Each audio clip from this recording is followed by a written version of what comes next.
For those of you thinking about buying a house in 2022, there's a few things you really need to think about and you really need to do in order to get the house that you want.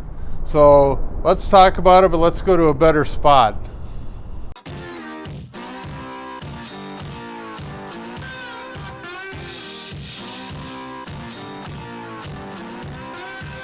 All right, so here we are in a much better spot. I wanted to talk to you guys today about one of the things that I've seen a lot of people get burned on, and that is people are kind of scared to sign the offer paperwork, and they think that, you know, it's a completely done deal and there's no backing out, and, you know, it scares people off and they hesitate, and that ends up causing them to lose out on the house. So what I wanted to go over today is all the different ways that you as a buyer can get out of a contract once you make an offer and it's accepted. Sellers, on the other hand, the reason sometimes they're hesitant to take different offers is because once they sign the contract, there's no backing out for them. They can get an offer the next day for $1 million more than what you offered, but there's nothing they can do about it until you either default, miss a date, or you back out of the deal for one of the contingencies I'm going to tell you about right now. So just listen to these different ways to get out, and hopefully it will make you a little more comfortable signing a contract and getting a house tied up before you lose it while you're doing your homework and all the things you can do once you're under contract. So the first and biggest contingency you're going to have is your inspection contingency. And that is what it sounds like. When you inspect the house, the inspector will look at the roof, he'll look up in the attic, he'll look in the basement, the crawl space, all around the house. He'll look at the plumbing, electrical, he'll check for mold. There's, hundreds of things that you look at when you're doing an inspection. And that's one of the biggest reasons deals fall apart, is somebody discovers either mold or something that makes them want to back out. But again, when you want to kill the deal and it's within the dates that you put on the contract, like, the inspection, you'll put a final date of, that'll be the day that you have to have done your inspection, and you have to call out whatever you're going to call out, if anything. But if you do find something and you do it before that date, you can kill the deal. And that means you get your earnest money back, and the only money you're out is what it costs you for the inspection. So if you take a look at the actual contract here and what it calls out in the inspection contingency, you can see it covers everything.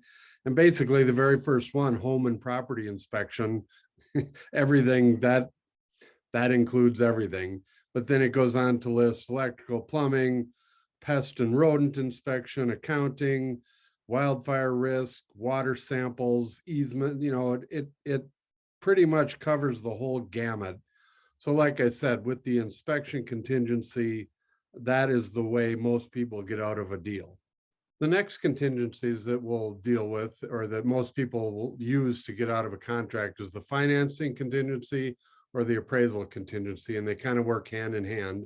The financing contingency is if somebody, went under contract on a house and then they went ahead and bought a car or made a big purchase which changed their credit, sometimes the bank will come back and say, hey, the deal's over, we're not going to finance this house.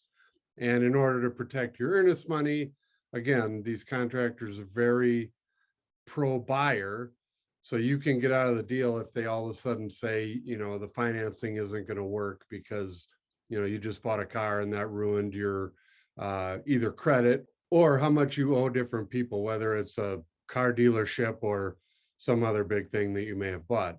The appraisal contingency means that if you offered, let's say you went over on your offer because you really wanted the house, and you offered, again, just a number here, say you offered $500,000 for a house, and because the bank is financing it, they're always going to do an appraisal. The reason cash offers are better a lot of the time is because on a cash offer, you're not doing an appraisal, or that's not part of the deal. So anyway, on a financed offer, if you're doing the appraisal and again, you offered $500,000 and the appraiser comes in and says, hey, the house is only worth 480. Well, at that point, you have two choices. You can go back to the seller and say, hey, your house is only worth 480. You need to come down to that price. They can either say yes or no. More than likely in this market, they're going to say no and hope for a cash offer, or they can come down to that price. Or the other option is if you have an extra 20 grand laying around, the bank is not going to lend you $500,000 because the house only appraised for 480. So you're going to have to come up with that extra 20. And if you don't, again, deal's over, the contingency kicks in, you get your earnest money back and you move on to the next place. Another contingency that comes up quite often is the title contingency. And this is the report that you'll get from the title company that will go over any easements or anything like that, anything that's been recorded against the property. So if you buy some property that has some acreage and you find out there's a road easement through the backside of the property or through the middle of the property, who knows? Or, some company bought the gravel rights to dig the gravel out of there, or things like that. That's what'll show up on an easement. A power company will have easements through there. A lot of times in this area, we'll get easements that were recorded back in the early 1900s, which don't really mean anything because the companies are long gone and nothing's going to ever happen with that. But if any of these things come up that you don't like, whether it's road, whether it's mineral rights, anything like that, again, you have the option to back out if you do it within the dates on the contract and get your earnest money back and walk away from the deal. Another contingency is the insurance contingency. And in this one, this is just what it sounds like. When you buy a house or a piece of property, you're going to go out and get homeowners insurance, and they're going to give you a quote.